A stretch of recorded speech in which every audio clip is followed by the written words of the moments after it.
Good evening friends, कैसे हैं आप सब। आशा करते हैं सभी लोग खूब खुश होंगे, खूब पढ़ाई कर रहे होंगे। थोड़ा लेट हो गया आने में, उसके लिए आप सभी से क्षमा चाहते हैं। फटाफट जुड़ जाइए, सभी लोग जुड़ जाइए।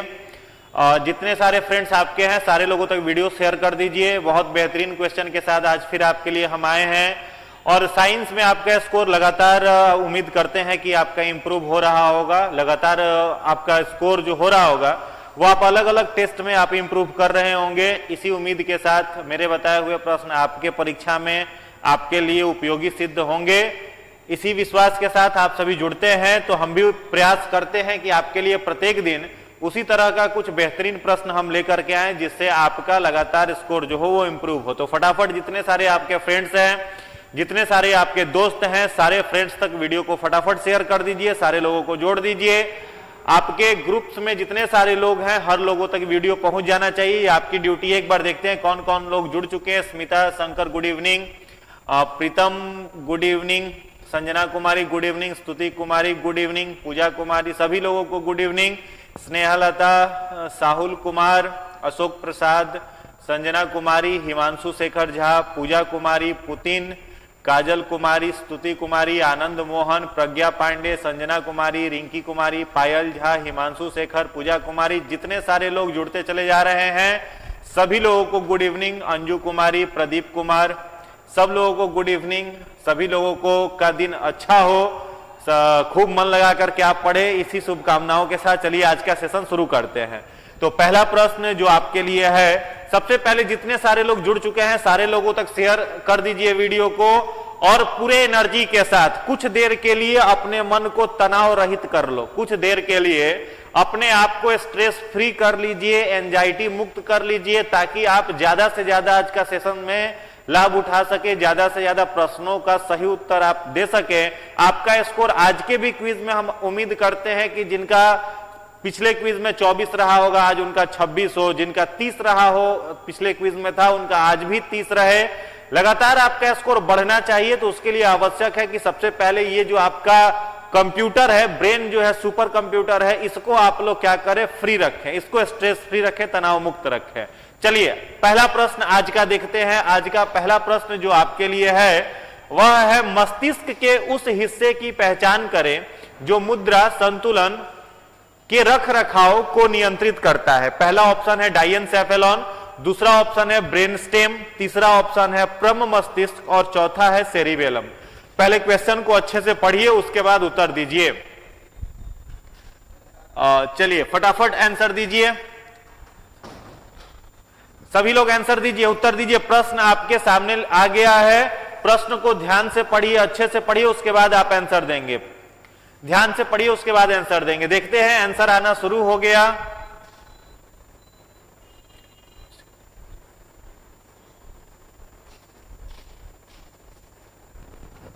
वीडियो रुक,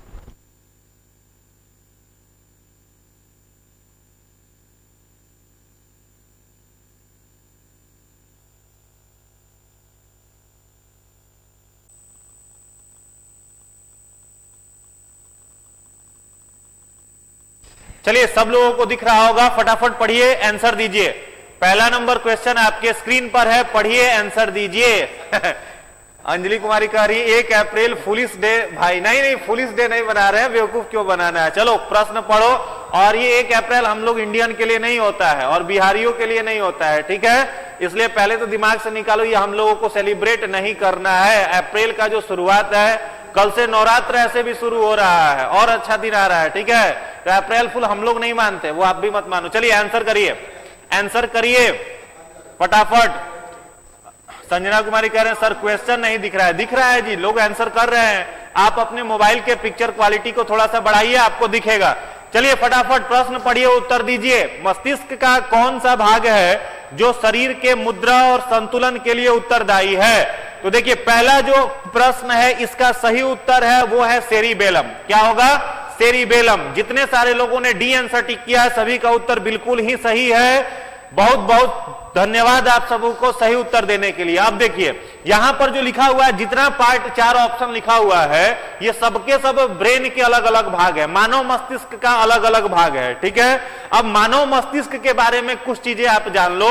मानव का जो मस्तिष्क है, ह्यूमन का जो ब्रेन है, नर में और मादा में अलग अलग वेट का होता है, अलग अलग वजन का होता है। अगर आपसे पूछे कि नर जो होता है मेल, इसके मस्तिष्क का औसतन भार कितना होता है, तो आप कहेंगे 1400 ग्राम।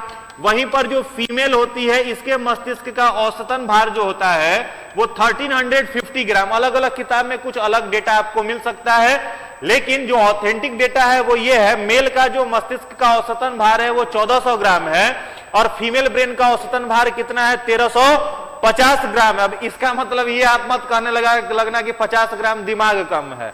दिमाग नहीं कम है, ब्रेन का वजन जो है वो केवल कम है। ठीक है, अब ब्रेन का अगर अध्ययन आपसे पूछा जाए, in which branch of biology we study about human brain, तो आप क्या कहेंगे, तो विज्ञान की जिस शाखा में मस्तिष्क का अध्ययन किया जाता है उस शाखा को हम लोग कहते हैं इनसेफोलॉजी। याद कर लो, साइंस का वह ब्रांच जहां पर हम लोग किसका अध्ययन करते हैं, जहां पर हम लोग मस्तिष्क का अध्ययन करते हैं, उस ब्रांच को क्या कहते हैं, इनसेफोलॉजी। ठीक है, अगला एक प्रश्न अगर आपसे पूछा जाए कि मानव का मस्तिष्क जो है वो किस बक्से के अंदर बंद है, किस बॉक्स के अंदर बंद रहता है, तो आप इसका जो सही उत्तर है वो क्या देंगे, क्रैनियम। क्या देंगे, क्रैनियम। हमारा जो मस्तिष्क है एक 8 हड्डियों के बक्से के अंदर बंद रहता है और उस बक्से का, उस बॉक्स का क्या नाम है, क्रैनियम। और यह जो क्रैनियम होता है यह कितने बोन से बना हुआ है, 8 बोन से।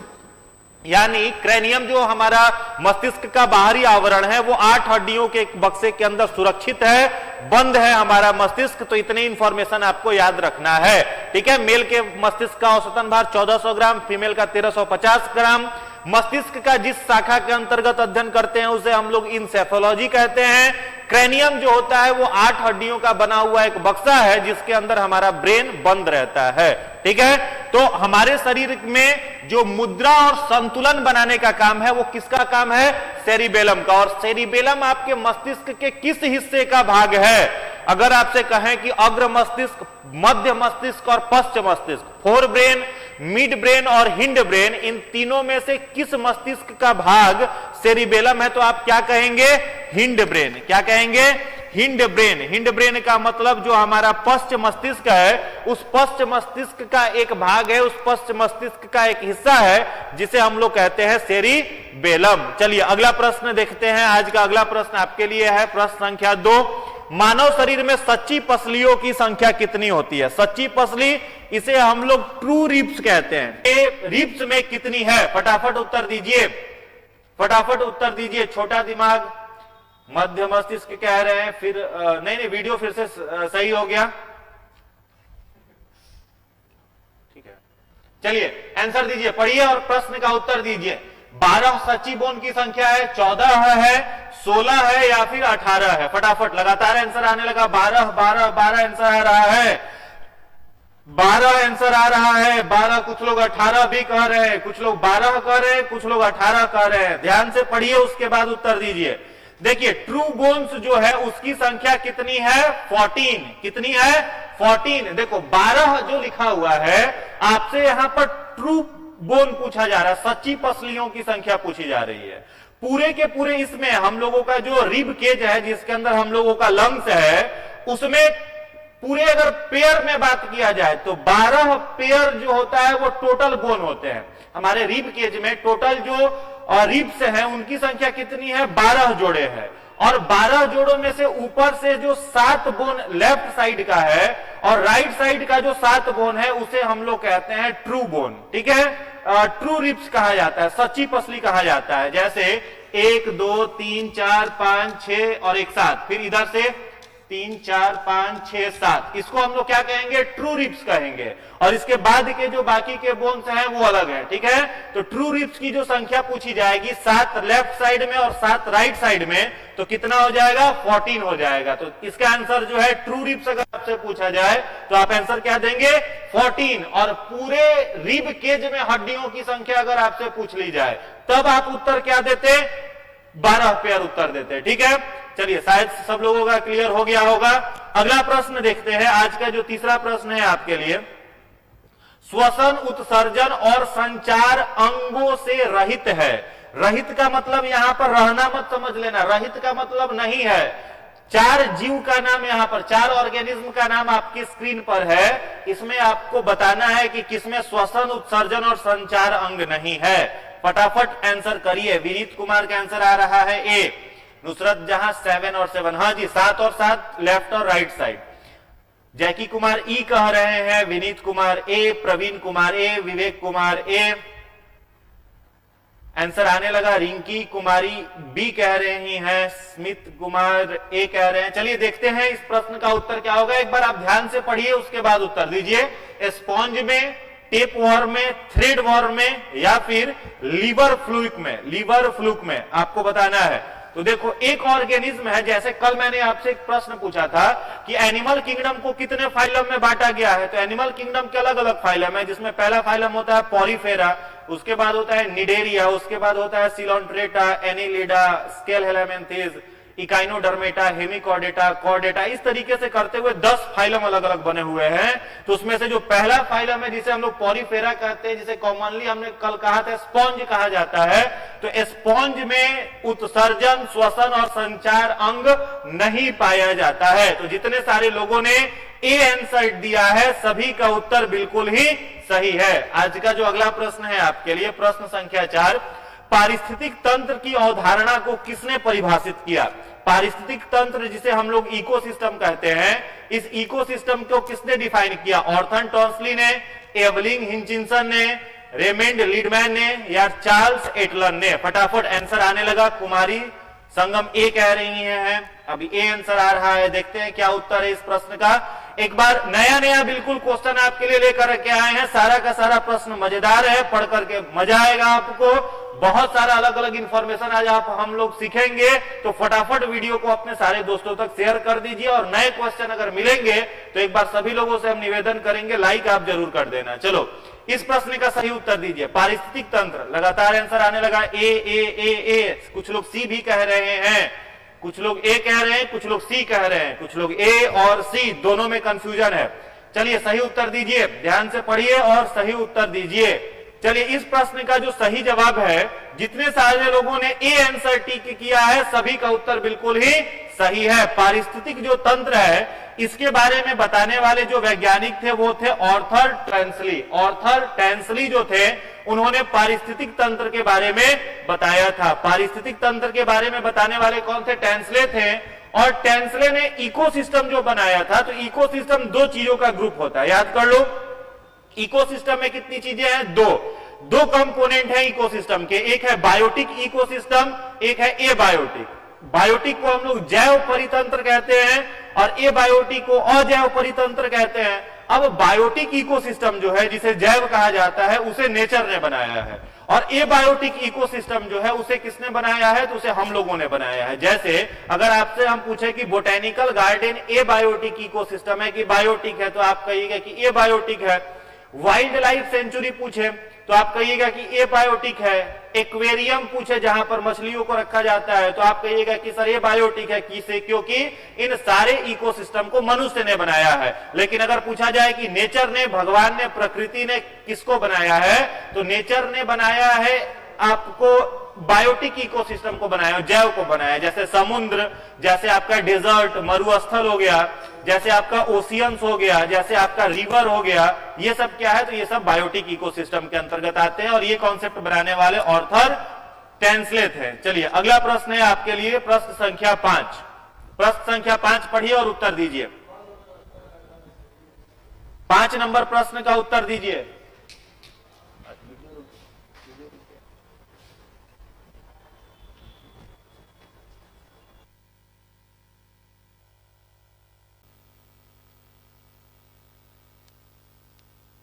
चलिए इस प्रश्न का सही उत्तर दीजिए। 5वां प्रश्न है, कंप्यूटर में प्रयुक्त इंटीग्रेटेड सर्किट, जिसे आईसी चिप्स कहते हैं, बनाने में किस मेटलॉइड का उपयोग किया जाता है? सोना का, चांदी का, सिलिकॉन का या तांबा का? सोना, चांदी, सिलिकॉन या तांबा? फटाफट पढ़िए और उत्तर दीजिए। फटाफट पढ़िए और आंसर करिए। फटाफट इस प्रश्न को पढ़िए। कंप्यूटर में प्रयुक्त होने वाले इंटीग्रेटेड सर्किट जिसे आईसी चिप कहा जाता है, इसमें किस मेटल वाइड का उपयोग किया जाता है? सोना का, चांदी का, सिलिकॉन का या तांबा का? ध्यान से पढ़िए, उसके बाद उत्तर दीजिए। ध्यान से पढ़िए, उसके बाद उत्तर दीजिए। किसका उपयोग इसमें किया जाएगा? किसका उपयोग इसमें किया जाएगा? Very good, very good. जितने सारे लोगों ने इसका आंसर सिलिकॉन दिया है, सभी लोगों का उत्तर सही है। अब थोड़ा सा इंफॉर्मेशन आपको देंगे, ध्यान से समझना। देखो, मेटल्स, नॉन मेटल और मेटल वाइड तीन तरीके के हैं। मेटल मतलब धातु, नॉन मेटल अधातु, मेटल वाइड मतलब उपधातु। तो इसके आधार पर इलेक्ट्रॉनिक गैजेट्स दो प्रकार के होते हैं। एक होता है इलेक्ट्रॉनिक गैजेट और होता है इलेक्ट्रिक गैजेट। तो इलेक्ट्रिक गैजेट में आप याद रखोगे जिसमें ज्यादा ऊर्जा की आवश्यकता पड़ेगी, जैसे आपका पंखा हो गया, जैसे आपका रेफ्रिजरेटर हो गया, जैसे आपका एसी हो गया, जैसे आपका कूलर हो गया, ये सब इलेक्ट्रिक डिवाइस है, ठीक है। और इलेक्ट्रॉनिक डिवाइस एक दूसरा होता है जिसमें कम मात्रा में ऊर्जा डाला जाए और वो फंक्शन करने लगे, जैसे आपका एटीएम मशीन हो गया, जैसे आपका लैपटॉप हो गया, जैसे आपका मोबाइल फोन हो गया, जैसे आपका कंप्यूटर हो गया। तो इन सबको कहा जाता है इलेक्ट्रॉनिक डिवाइस, ठीक है। तो इलेक्ट्रॉनिक जितने सारे डिवाइस है, कंप्यूटर क्या है, इलेक्ट्रिक डिवाइस है कि इलेक्ट्रॉनिक डिवाइस है? जब आप 6ठी 7वीं क्लास में होंगे उसी समय आपको टीचर पढ़ाए होंगे क्लास में कि computer is an electronic device, ठीक है। तो जितने भी इलेक्ट्रॉनिक डिवाइस हैं उन सब में विद्युत को ट्रांसफर करने के लिए सिलिकॉन का यूज किया जाता है। तो जितने सारे लोगों ने सी आंसर किया है सभी का उत्तर बिल्कुल ही सही है। चलिए, छठा क्वेश्चन है, ध्यान से पढ़िए, उत्तर दीजिए। डैश का उपयोग हवा के बल और वेग को मापने में किया जाता है। 4 इंस्ट्रूमेंट का नाम आपकी स्क्रीन पर लिखा हुआ है, इसमें से किसका उपयोग हवा के वेग को मापने में किया जाता है? कमेंट करिए, आंसर दीजिए। चलिए फटाफट कमेंट करिए और उत्तर दीजिए। हवा के वेग को मापने, हवा के बल और वेग को मापने के लिए किस इंस्ट्रूमेंट का यूज किया जाता है? चलिए आंसर आने लगा, आंसर आने लगा, डी डी डी लगातार। चलो, एनीमोमीटर जो है इससे हम लोग क्या मापते हैं? हवा का बल और हवा का वेग मापते हैं। वहीं पर अगर आपसे पूछा जाता है लैक्टोमीटर क्या है, तो लैक्टोमीटर से हम लोग क्या मापते हैं? दूध की शुद्धता। दूध की शुद्धता मापने का जो यंत्र है वो क्या होता है? लैक्टोमीटर। थर्मामीटर से आप लोग जान रहे हो किस चीज को मेजर किया जाता है? टेम्परेचर को। स्पीडोमीटर से किस चीज को मेजर किया जाता है? स्पीड को। तो सही उत्तर इस प्रश्न का एनीमोमीटर होगा। चलो अगला प्रश्न है, 7वां क्वेश्चन आपके लिए है। यदि वक्रता त्रिज्या 20 सेंटीमीटर है तो दर्पण की फोकस दूरी क्या होगी? बहुत बच्चा वाला प्रश्न है, पढ़िए और ध्यान से उत्तर दीजिए। पढ़िए और ध्यान से उत्तर दीजिए। अगर वक्रता त्रिज्या दिया गया है 20 सेंटीमीटर तो दर्पण की फोकस दूरी क्या होगी? तो दर्पण की फोकस दूरी क्या होगी? बी आंसर आने लगा, 10 10 10 लगातार आंसर आ रहा है, बिल्कुल सही जवाब है। जितने सारे लोगों ने इस प्रश्न का उत्तर 10 सेंटीमीटर दिया है, जितने सारे लोगों ने इस प्रश्न का उत्तर 10 सेंटीमीटर दिया है उनका उत्तर बिल्कुल ही सही है, ठीक है, बिल्कुल ही सही है। फोकल लेंथ जो होता है उसके बराबर होता है radius of curvature is by 2, ठीक है। फोकस लेंथ जो होता है, फोकस लेंथ जो होता है वो रेडियस ऑफ कर्वेचर बाई 2 होता है, ठीक है। तो यहां पर दिया गया है 20, तो इसको क्या करिए आप 2 से कर दीजिए तो कितना आ जाएगा? 10 सेंटीमीटर। तो जितने सारे लोगों ने बी आंसर टिक किया है सभी का उत्तर सही है। अगला प्रश्न है आपके लिए आज का 8वां क्वेश्चन। निम्नलिखित में से किस रोग में कीटाणु खुले घाव में प्रवेश कर जाते हैं? ऑप्शन ए है टेटनस, बी है यक्षमा। यक्षमा को हम लोग टीबी भी कहते हैं, यक्षमा कह लो या फिर टीबी कह लो, दोनों बात एक ही है। मलेरिया और टाइफाइड। फटाफट उत्तर दीजिए, फटाफट उत्तर दीजिए। प्रश्न संख्या 8 का आंसर आने लगा। टेटनस आ रहा है, कुछ लोग टेटनस कह रहे हैं, कुछ लोग यक्षमा भी कह रहे हैं, कुछ लोग बी भी आंसर कर रहे हैं। बी कैसे होगा? बी जो लोग आंसर कर रहे हो उत्तर गलत है। चलो देखो क्या कह रहा है यहां पर प्रश्न, खुले घाव में। तो खुला घाव आपका कैसे होगा? किसी को अगर टीबी हो गया तो उसका घाव खुला हुआ थोड़ी रहेगा। टाइफाइड हो गया तो उसमें घाव वाली बात कहां से आ जाएगी? तो सही आंसर क्या है? टेटनस। टेटनस कैसे हुआ? हाथ पांव आपका कट गया। तो हाथ पांव कटा तो आपका ऊंट बन गया, वहां घाव बन गया, जख्म बन गया, तो वहां से कोई पैथोजेंस आपके शरीर में प्रवेश करेगा। चलिए, तो यहां पर इसका प्रश्न का सही उत्तर जो है वो ए है। ठीक है, अब आपसे एक प्रश्न है, आप बैक्टीरिया का नाम बताइए जिससे टीबी रोग होता है। किस बैक्टीरिया से टीबी रोग होता है? फटाफट कमेंट कर करके बताइए। Which bacteria is responsible for tuberculosis? Which bacterial cell is responsible for tuberculosis? सही उत्तर आने लगा। इस प्रश्न का जो सही उत्तर है वो है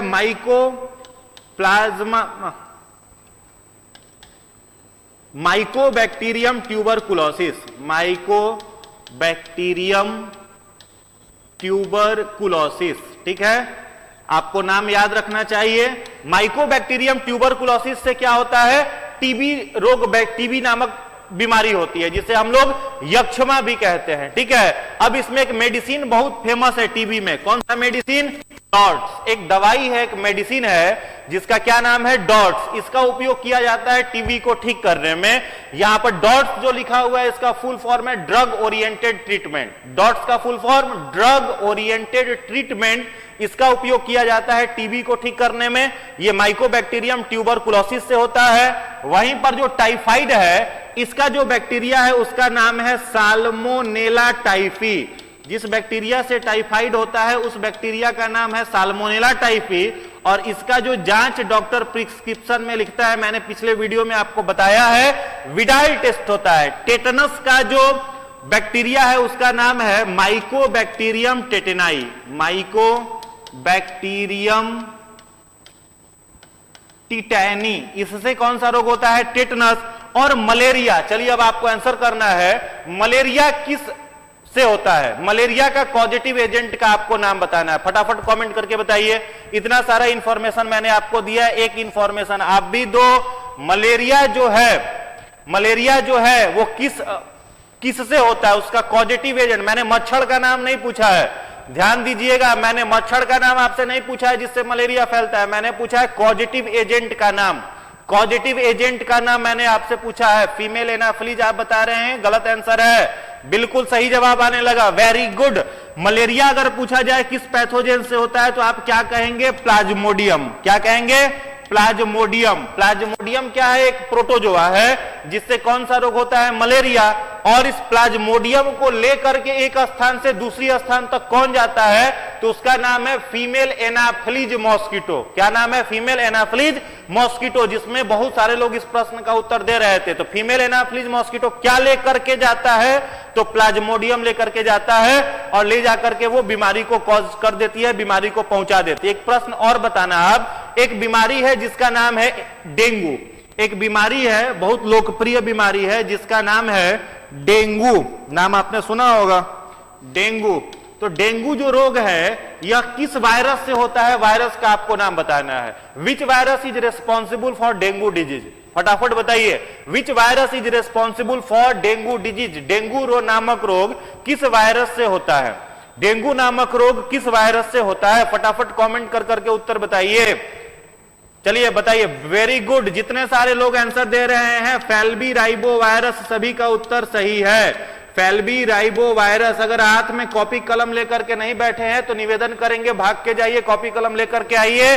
जो इंफॉर्मेशन मिल रहा है आपको एक्स्ट्रा, उसको नोट करिए, वो परीक्षा में आपके लिए जरूरी होंगे। ठीक है, तो डेंगू नामक जो रोग है वो किसके लिए है? फैल्बी राइबो वायरस से डेंगू होता है। और किस मच्छर के काटने से डेंगू होता है? तो फैल्बी राइबो वायरस जो है जिस मच्छर में बैठ करके एक जगह से दूसरी जगह जाता है, उस मच्छर का नाम है female aedes aegypti. Female aedes एग्जिप्टी।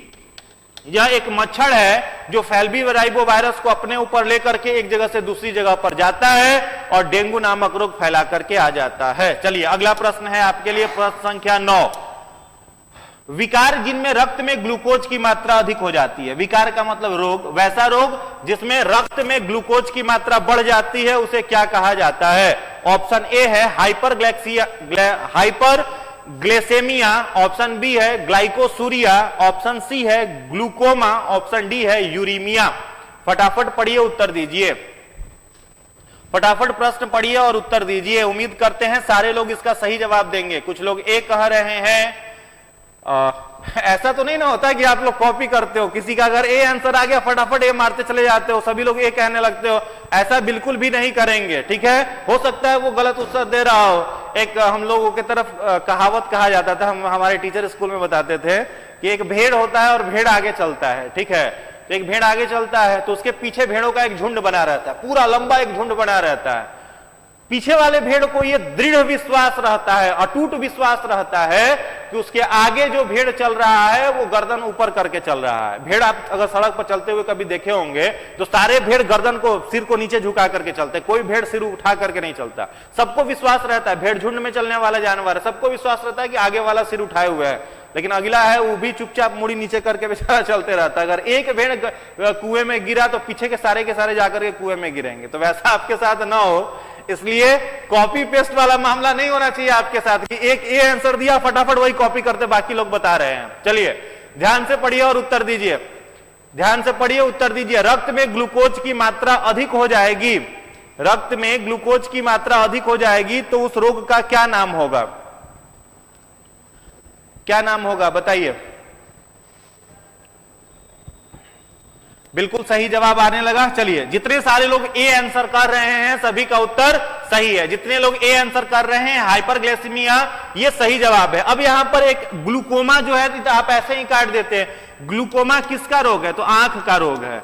Glaucoma जो है यह क्या है? आंख का रोग है। और यूरीमिया जो है ये यूरिन संबंधित बीमारी है। यूरीमिया जो है ये यूरिन संबंधित बीमारी है, ठीक है। तो ये दो ऑप्शन तो ऐसे ही कट जाते हैं। तो हाइपर का मतलब ही होता है क्या? अधिक, ठीक है। हाइपो का मतलब कम, हाइपर का मतलब अधिक। तो इसका जो सही आंसर है वो है ए। चलिए अगला प्रश्न है आपके लिए, प्रश्न संख्या 10। प्रश्न संख्या 10, हाँ सही जवाब है, यूरिक एसिड बढ़ जाता है।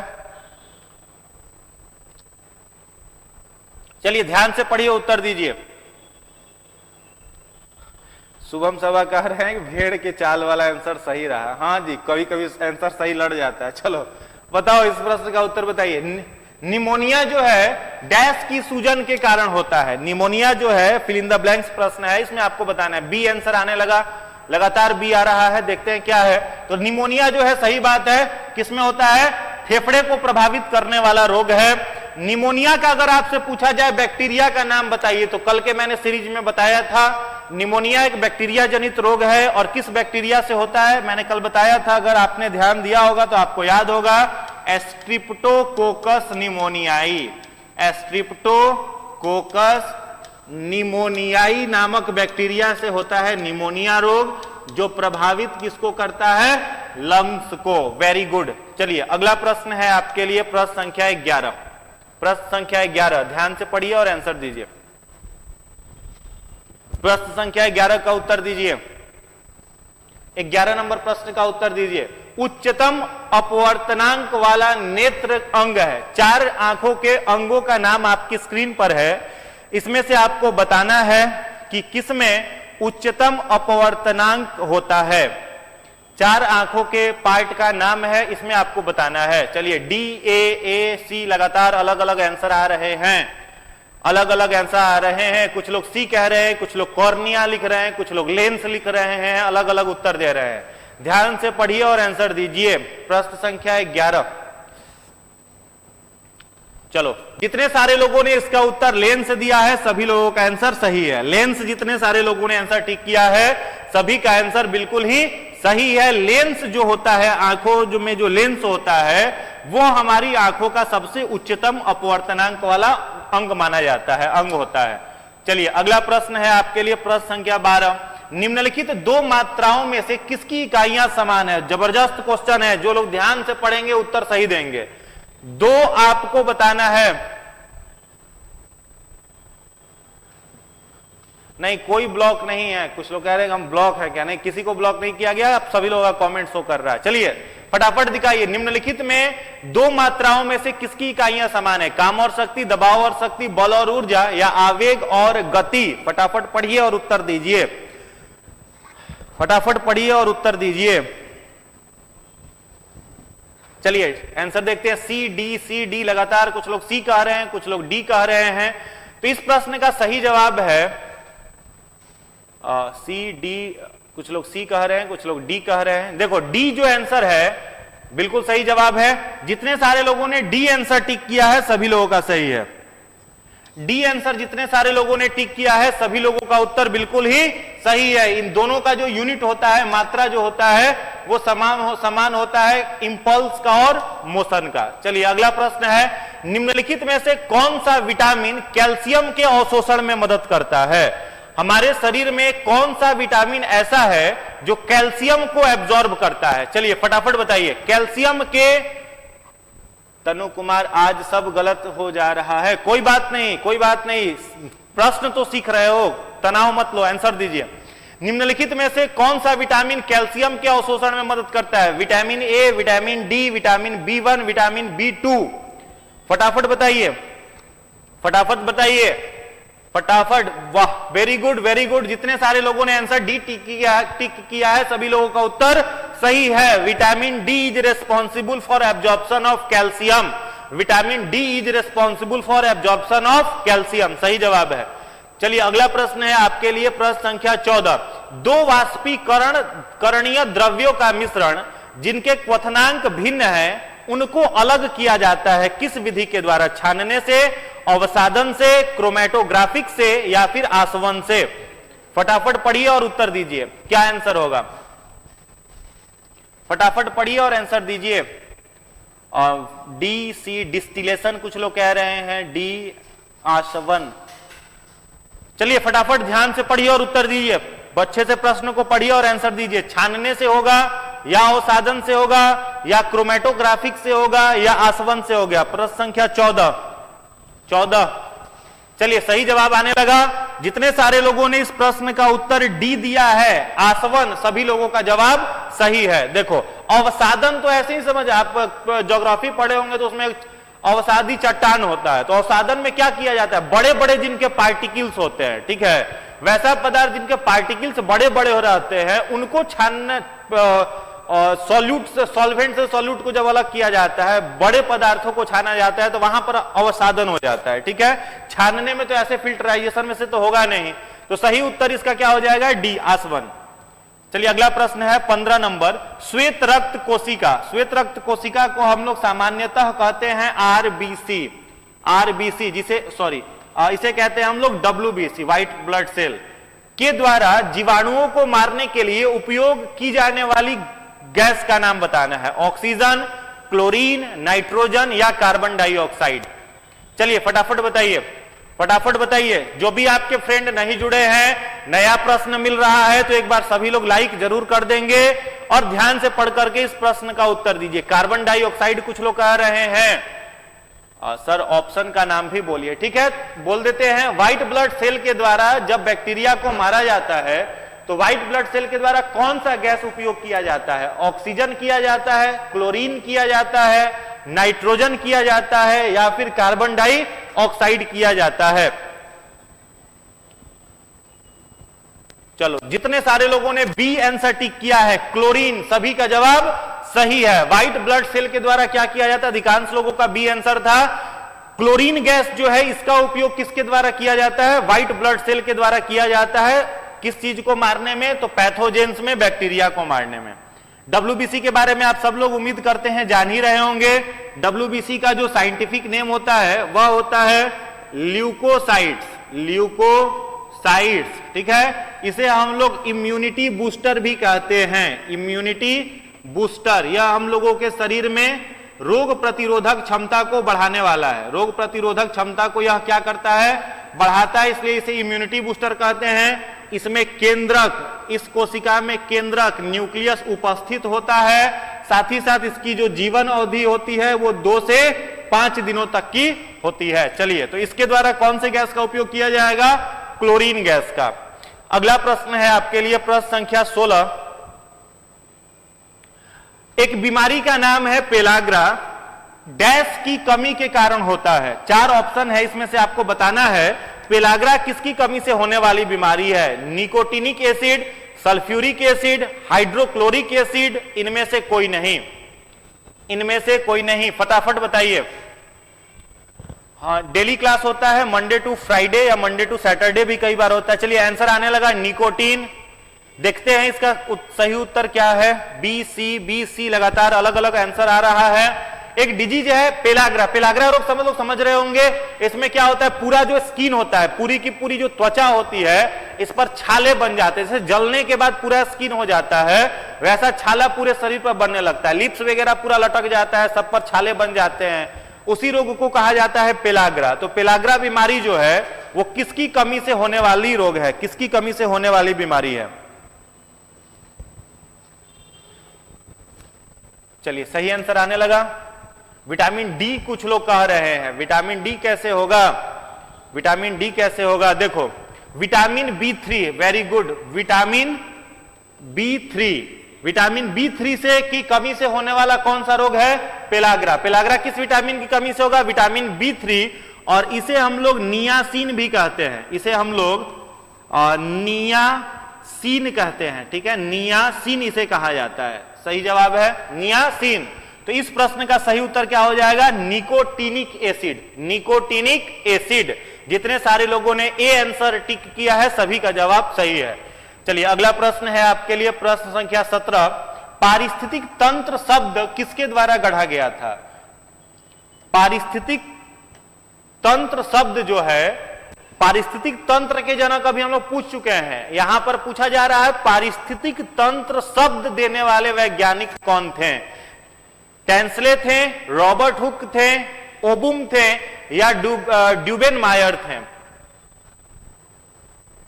ध्यान से पढ़िए और आंसर दीजिए। ध्यान से प्रश्न पढ़िए और इस प्रश्न का सही उत्तर देने का प्रयास करिए। प्रश्न संख्या 17, पारिस्थितिक तंत्र जो शब्द है, इस शब्द को देने वाले जो वैज्ञानिक थे उनका क्या नाम था? चलिए सेम है। जितने सारे लोग ए आंसर कह रहे हैं सभी का जवाब सही है। टेंसले जो थे इन्हें क्या बोला जाता है? पारिस्थितिक शब्द देने वाले वैज्ञानिक, क्वाइंड द टर्म इकोसिस्टम। अगला प्रश्न है, शैवाल प्रस्फुटन का परिणाम क्या होता है? शैवाल, एल्गी जिसे कहते हैं। ठीक है, तो एल्गी जो होता है वो प्रस्फुटन माने विस्फोट कर जाता है। तो क्या होता है? वैश्विक वार्मिंग जिसे ग्लोबल वार्मिंग कहते हैं, लवण साल्ट बन जाता है, यूट्रोफिकेशन हो जाता है, या जैव आवर्धन हो जाता है?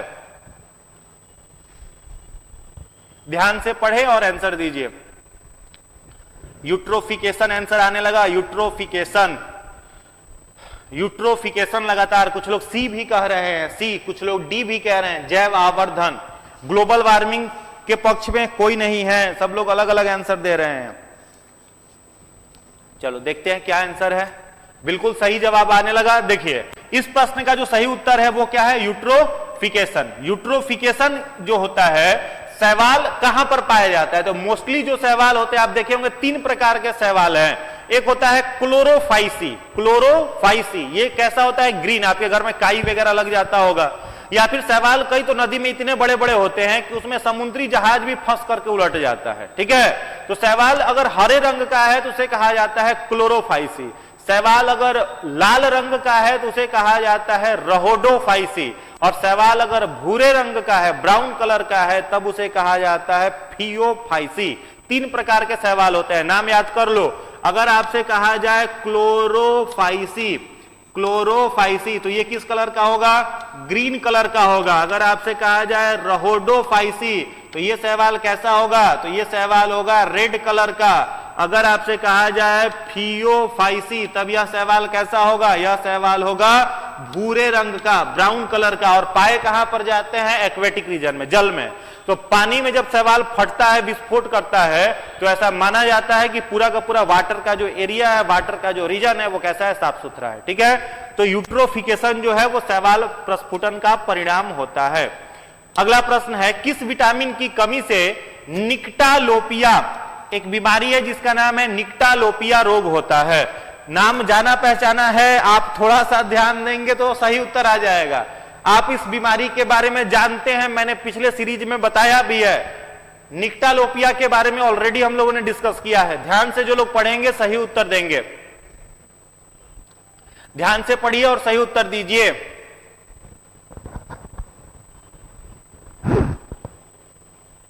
कोई बात नहीं, आंसर आपका सही नहीं हो रहा। हार्दिक कुमारी कह रहे आंसर सही नहीं, कोई बात नहीं। जो आंसर सही हो रहा है उसको सही करिए। और जो नया क्वेश्चन लिख आपको टेलीग्राम पर दे दिया जाता है, सारे के सारे प्रश्न आपको दे दिए जाते हैं, वहां पर आप वहां पर अच्छे से पढ़ करके आप फिर से तैयार कर सकते हैं, कोई दिक्कत वाली बात नहीं है। तनाव नहीं लेना है, प्रश्न अगर गलत हो रहा है तो बिल्कुल भी तनाव नहीं लेना है, पढ़ते रहिए, वही सॉल्यूशन है। चलिए, किस विटामिन की कमी से निक्टालोपिया डिजीज होता है, फटाफट बताइए।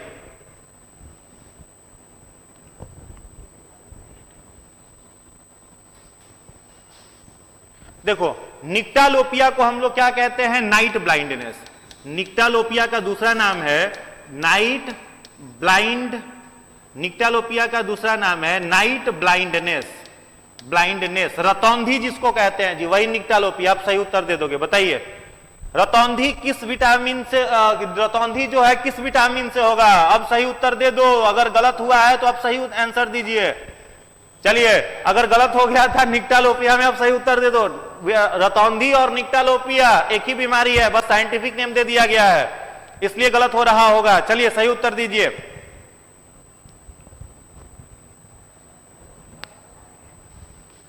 चलिए, इसका जो सही उत्तर क्या हो जाएगा, विटामिन ए। जितने सारे लोगों ने सी आंसर टिक किया है, विटामिन ए, सभी लोगों का जवाब सही है। ये प्रश्न बहुत नया था, इसको याद कर लोगे, परीक्षा में हो सकता है नाइट ब्लाइंडनेस न दे, निक्टालोपिया दे दे, तो कंफ्यूज आप हो जाएंगे। ध्यान दीजिएगा, विटामिन ए जो है इसकी कमी से नाइट ब्लाइंडनेस, जिसे निक्टालोपिया भी कहते हैं, वो होता है। ठीक है, विटामिन सी से तो सभी लोग जान रहे हैं कौन सा रोग हो जाएगा, स्कर्वी नामक रोग हो जाएगा। विटामिन के जो होता है इससे कौन सा रोग हो जाएगा, विटामिन के से कौन सा डिजीज होगा, फटाफट बताइए, कमेंट करके बताइए। विटामिन के जो है इसकी कमी से कौन सा रोग होगा, विटामिन के की कमी से कौन सा रोग, विटामिन के की कमी से फटाफट बताइए, फटाफट बताइए, विटामिन के की कमी से कौन सा रोग, विटामिन के की कमी से अभी तक आंसर नहीं आया। डीले ब्लड क्लॉटिंग, विटामिन के की कमी से कौन सा रोग, डिले ब्लड क्लॉटिंग, रक्त का थक्का जमने में देरी होगी। और विटामिन ई जो है इससे क्या होगा, तो इससे होगा लेस फर्टिलिटी, इससे क्या होगा, लेस फर्टिलिटी नामक रोग जो है वो हो सकता है। चलिए, अगला प्रश्न है आपके लिए, प्रश्न संख्या 20।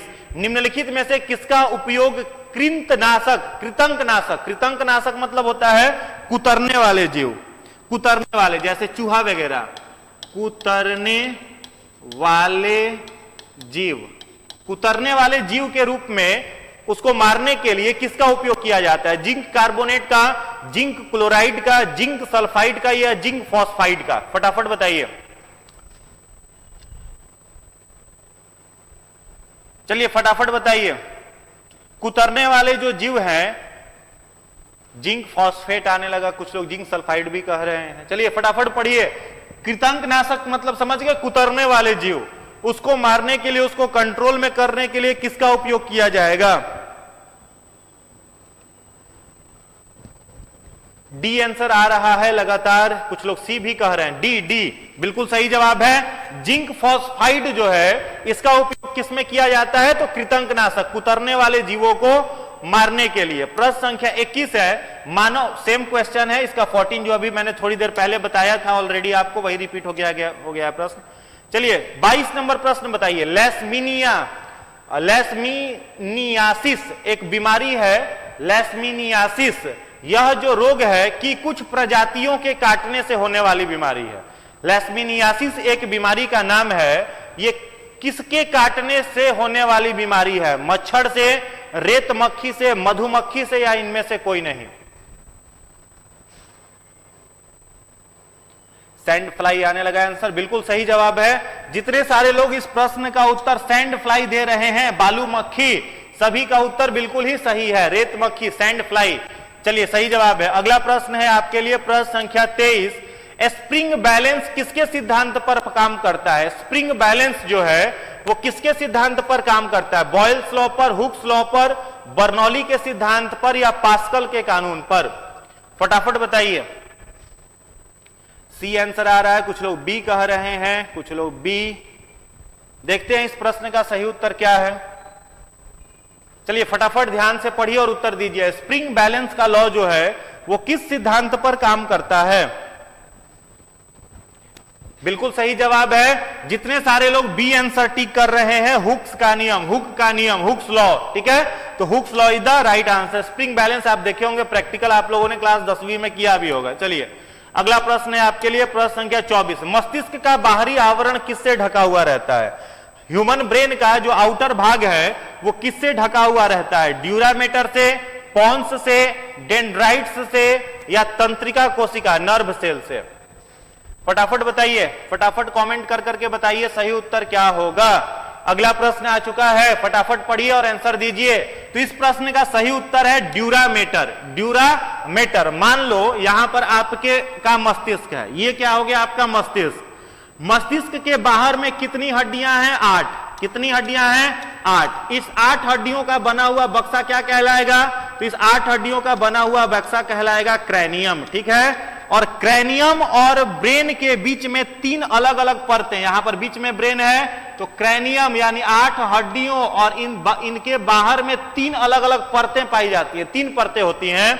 सबसे बाहरी जो परत है इसका नाम है ड्यूरामेटर, याद कर लोगे, इसका नाम है ड्यूरामेटर। बीच वाली जो परत है इसका नाम है आर्किनॉइड, बीच वाली परत का नाम आर्किनॉइड, और सबसे अंदर वाली परत जो है इसका नाम है पियामेटर। 3 परत मस्तिष्क के बाहर में पाई जाती है। सबसे बाहरी भाग ड्यूरामेटर, बीच वाला मेम्ब्रेन आर्किनॉइड, और अंदर वाला जो मेम्ब्रेन है उसको क्या कहते हैं? पियामेटर, ठीक है। और इनके बीच में एक द्रव्य पाया जाता है, एक लिक्विड पाया जाता है जिसे हम लोग कहते हैं सेरिब्रोस्पाइनल फ्लूइड। क्या कहते हैं? सेरिब्रोस्पाइनल फ्लूइड कहते हैं, जो ब्रेन को आउटर इंजरी से प्रोटेक्ट करता है। एक प्रश्न मेरे तरफ से आपके लिए है, किस वायरस के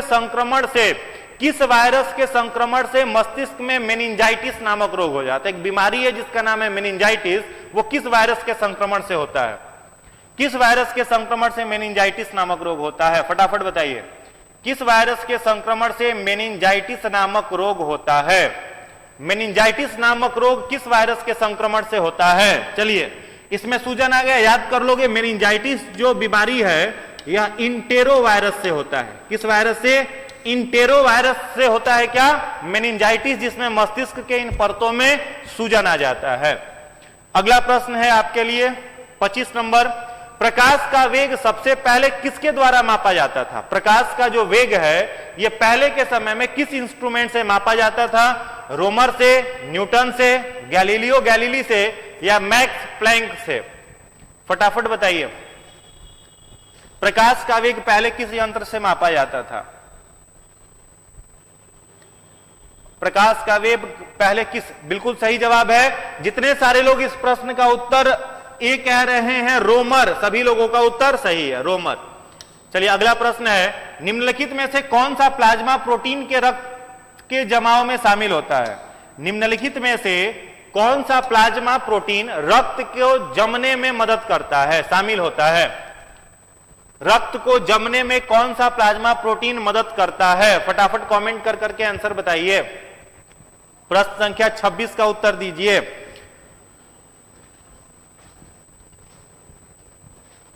वेरी गुड, वेरी गुड। जितने सारे लोगों ने फाइब्रिनोजेन आंसर दिया है सभी लोगों का उत्तर सही है, ठीक है। फाइब्रिनोजेन पाया कहां पर जाता है? तो याद रखोगे प्लेटलेट्स में। रक्त के किस भाग में पाया जाता है? तो प्लेटलेट्स में पाया जाता है, और यही रक्त को जमने में क्या करता है? मदद करता है, ठीक है। इसी फाइब्रिनोजेन के कारण ब्लड जो होता है वो हम लोगों के शरीर हाथ पैर कटने पर क्लॉट होता है, थक्का जमता है खून का। ग्लिसियन कैप्सूल किसमें देखा जाता है? 4 शरीर के अंगों का नाम दिया गया है। वृक, वृक का मतलब क्या होगा? किडनी। वृक मतलब किडनी। यकृत का मतलब हो गया लीवर। अमाशय का मतलब स्टमक, अग्नाशय का मतलब पैनक्रियाज। पैनक्रियाज, इनमें से किसमें ग्लिसन कैप्सूल देखा जाता है? बस लास्ट क्वेश्चन जल्दी आने वाला है, फटाफट ध्यान से देखिए और उत्तर दीजिए। ग्लिसन कैप्सूल जो है, ग्लिसन कैप्सूल यह किसमें देखा जाता है? बिल्कुल सही जवाब आने लगा। वृक में, यकृत में, अग्नाशय में, या अमाशय में? इसका जो सही उत्तर है वो है बी, यकृत में, लीवर में पाया जाता है ग्लिसन कैप्सूल। अगला प्रश्न है आपके लिए प्रश्न संख्या 28।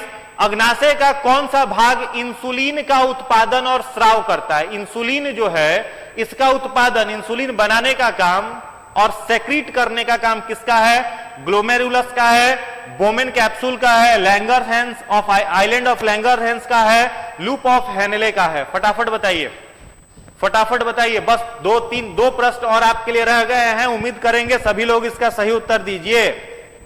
बिल्कुल सही जवाब है आइलैंड ऑफ लैंगरहैंस। जितने सारे लोगों ने सी आंसर दिया है सभी लोगों का जवाब बिल्कुल ही सही है। चलिए अगला प्रश्न है आपके लिए, सांस लेने के दौरान डायफ्राम जो होता है हम लोगों का वो क्या होता है? फैलता है, सिकुड़ता है, कोई बदलाव नहीं होता या शिथिल पड़ जाता है? फटाफट बताइए, फटाफट बताइए।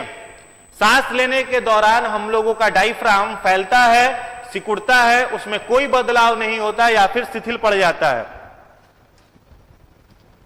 बिल्कुल सही जवाब आने लगा बी, बी, बी। जितने सारे लोग बी आंसर कर रहे हैं, जब हम लोग सांस लेते हैं, यहां पर छोड़ने की बात नहीं हो रही है, सांस को लेने की बात हो रही है।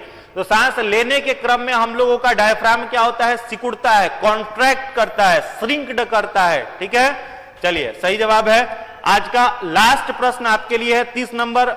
उम्मीद करते हैं सभी लोग उसका सही उत्तर देंगे। मस्तिष्क से गुजरने वाली उत्तेजनाओं के लिए एक त्वरित प्रतिक्रिया कौन करता है? क्या कहलाता है? यहां पर सहज न होकर के अगर यहां आप प्रतिवर्ती क्रिया कहते हैं तो सही होगा।